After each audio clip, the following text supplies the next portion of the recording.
विस्फोटक वाली साजिश के बाद जिस फोन से जिम्मेदारी लेने वाला टेलीग्राम मैसेज भेजा गया था और जिम्मेदारी ली गई थी, वो फोन दिल्ली के तिहाड़ जेल से बरामद कर लिया गया है। सोशल सेल ने सर्च ऑपरेशन के दौरान ये फोन बरामद किया है। ये फोन इंडियन मुजाहिदीन के आतंकी तहसीन अख्तर से बरामद किया गया।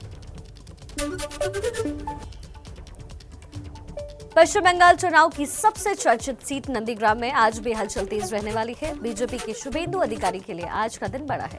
पश्चिम बंगाल में प्रतिष्ठा की सीट बन चुकी नंदीग्राम से आज बीजेपी उम्मीदवार शुभेंदु अधिकारी पर्चा भरने वाले हैं। इससे पहले सिंह वाहिनी मंदिर में शुभेंदु ने जाकर पूजा पाठ की। वो नामांकन से पहले हल्दिया के खुदीराम मोड़ से रोड शो करेंगे और दोपहर 1 बजे के बाद हल्दिया के एसडीओ दफ्तर में नामांकन भरेंगे।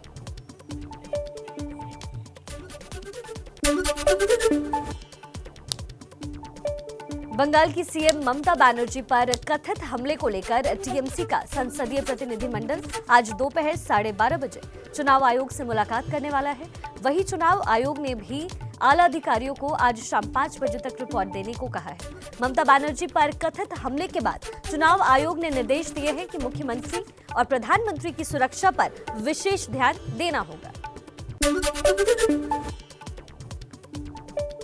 ममता बनर्जी की चोट पर चुनावी राज्य पश्चिम बंगाल में सियासी पारा हाई हो चुका है। बंगाल बीजेपी के बड़े नेता अर्जुन सिंह ने ममता पर हुए हमले को लेकर सैटेलाइट वाला तंज कसा है। पश्चिम बंगाल में बीजेपी उपाध्यक्ष अर्जुन सिंह ने कहा कि इतने सुरक्षा कर्मियों के बाद भी हमलावर पकड़ा क्यों नहीं गया। मैं मांग करता हूं कि ममता पर किसने हमला किया, ममता को किसने धक्का दिया, उसकी पहचान सैटेलाइट से की जाए। बंगाल में ममता के घायल होने के बाद मचे सियासी बवाल को लेकर शिवसेना के मुखपत्र सामना में बीजेपी पर तंज कसा गया। सामना में आज के संपादकीय में लिखा गया है कि प्लास्टर ममता को चढ़ा, लेकिन पीड़ा बीजेपी को हो रही है। ममता अब उस बाघिन की तरह है जो जख्मी होने पर पहले से ज्यादा आक्रामक और हिंसक हो जाती है। ऐसे में ममता के जख्म उनके विरोधियों को बहुत भारी पड़ने वाले हैं। सामना में यह भी कहा गया कि ममता का प्लास्टर बीजेपी को कम से कम 10 से 20 सीटों पर जरूर घायल कर सकता है।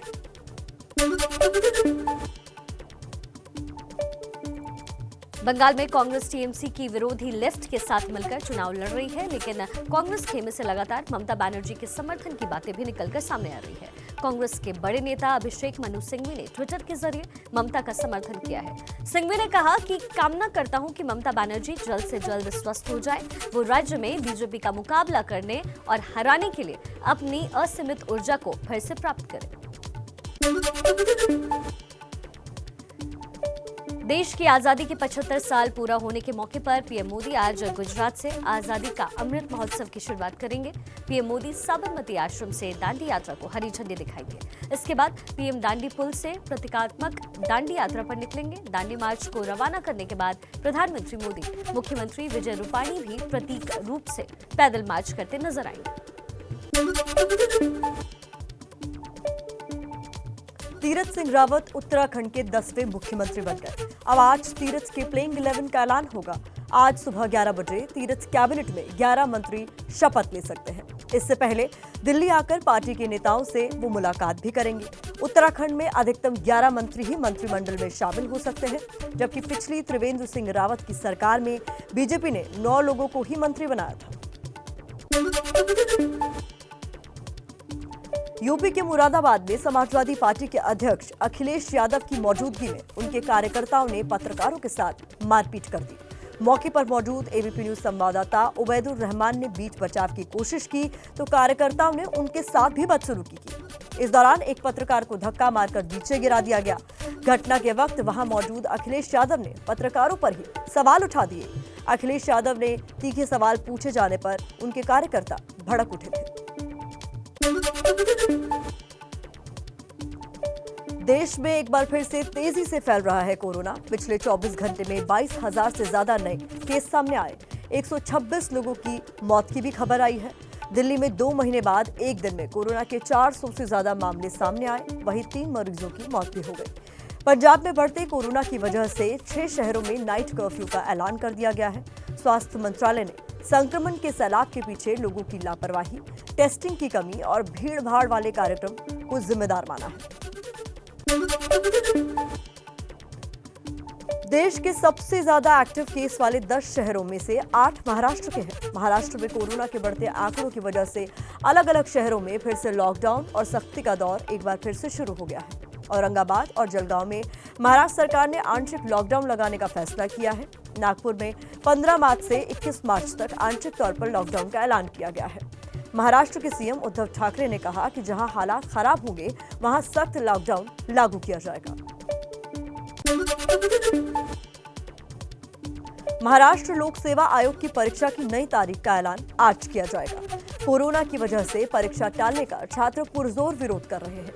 एमपीएससी की परीक्षा 14 मार्च को होनी थी। महाराष्ट्र में कोरोना के बढ़ते मामलों के मद्देनजर कुछ शहरों में सख्ती शुरू कर दी गई है। यही वजह है कि प्रशासन ने एमपीएससी की परीक्षा को टालने का फैसला ले लिया। सीएम उद्धव ठाकरे ने कहा है कि हफ्ते भर के अंदर परीक्षाओं की तारीख का ऐलान होगा। अमृतसर के जंडियाला गुरु रेलवे ट्रैक पर बैठे किसान मजदूर संघर्ष कमेटी ने आंदोलन वापस ले लिया है। 169 दिन से ये रेल रोको आंदोलन चल रहा था। आज से इस रूट पर ट्रेनें चलने की उम्मीद जताई जा रही है। पंजाब में गेहूं की फसल की कटाई होने वाली है, जिस वजह से किसान मजदूर संघर्ष कमेटी की कोर कमेटी ने फैसला किया कि दिल्ली के सिंघू बॉर्डर वाले मोर्चे को ही मजबूत किया जाना चाहिए। सड़क पर सरकार के खिलाफ आंदोलनकारी किसानों का विरोध लगातार जारी है। 3 कृषि कानूनों का विरोध कर रहे किसानों ने हरियाणा में जगह जगह प्रदर्शन किया। हरियाणा की जींद में किसान सड़कों पर उतर गए और जींद हिसार हाईवे पर जाम लगा दिया। काला कानून वापस लो के नारे लगाए गए। संयुक्त किसान मोर्चा ने बड़ा ऐलान किया कि विधानसभा चुनाव में बीजेपी के खिलाफ प्रचार करेंगे, जिसकी शुरुआत 12 मार्च को कोलकाता की रैली से होगी।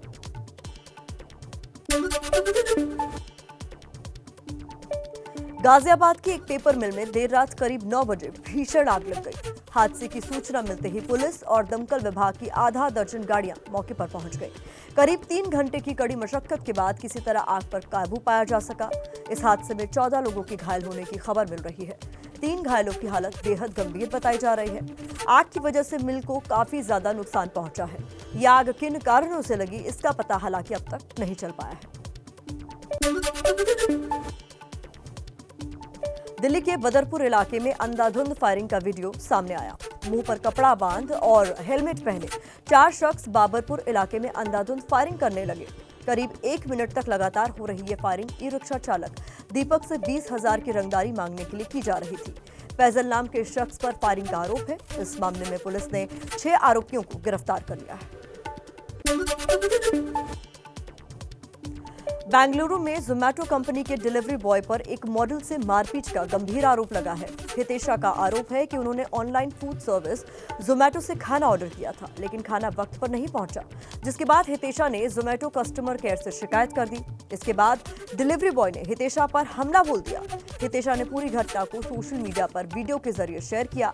पुलिस ने आरोपी को हिरासत में ले लिया। वहीं जोमेटो ने डिलीवरी बॉय को नौकरी से भी निकाल दिया है।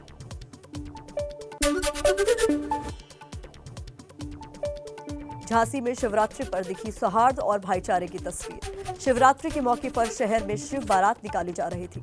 भोले की धुन पर हजारों शिव भक्त थिरक रहे थे। जब शिव बारात मुस्लिम बहुल इलाके सैयद दरवाजे से गुजरी तो अलग ही नजारा देखने को मिला। यहां मुस्लिम समाज ने शिव बारात पर फूलों की बारिश कर स्वागत किया। इस इलाके में माहौल ना बिगड़े, इसके लिए पुलिस बल भी तैनात किया गया था, लेकिन इस तस्वीर ने सांप्रदायिक सौहार्द की मिसाल पेश की। राजधानी दिल्ली में मौसम ने एक बार फिर से करवट ली है। सुबह सुबह दिल्ली के कई इलाकों में हल्की बारिश हुई है, जिसके बाद तापमान में गिरावट दर्ज की गई। सुबह की बात करें तो न्यूनतम पारा 18 डिग्री सेल्सियस और अधिकतम 20 डिग्री सेल्सियस दर्ज हुआ। मौसम विभाग का कहना है कि आज पूरे दिन दिल्ली में हल्की बारिश होती रहेगी, जिससे तापमान और 2 डिग्री तक नीचे जा सकता है। इस पूरे हफ्ते सुबह हल्की धुंध भी देखने को मिलेगी, लेकिन आसमान साफ बना रहेगा। अगले हफ्ते से मौसम फिर बदलेगा। कश्मीर में जारी बर्फबारी ने एक तरफ मौसम को रुमानी बना दिया है, तो वहीं दूसरी तरफ ये बर्फबारी लोगों की जिंदगी पर भारी भी पड़ रही है। गांदरबल में एवलांच की तस्वीरें कैमरे में कैद हुई। हालांकि इस घटना में कोई हताहत नहीं हुआ। वहीं बर्फबारी की वजह से आज श्रीनगर जम्मू राष्ट्रीय राजमार्ग को मरम्मत के लिए बंद रखा जाएगा। गुलमर्ग में भी रास्तों से बर्फ हटाने का काम लगातार जारी है। मौसम विभाग के मुताबिक यहां पिछले 24 घंटों में 7 सेंटीमीटर से ज्यादा बर्फबारी हो चुकी है।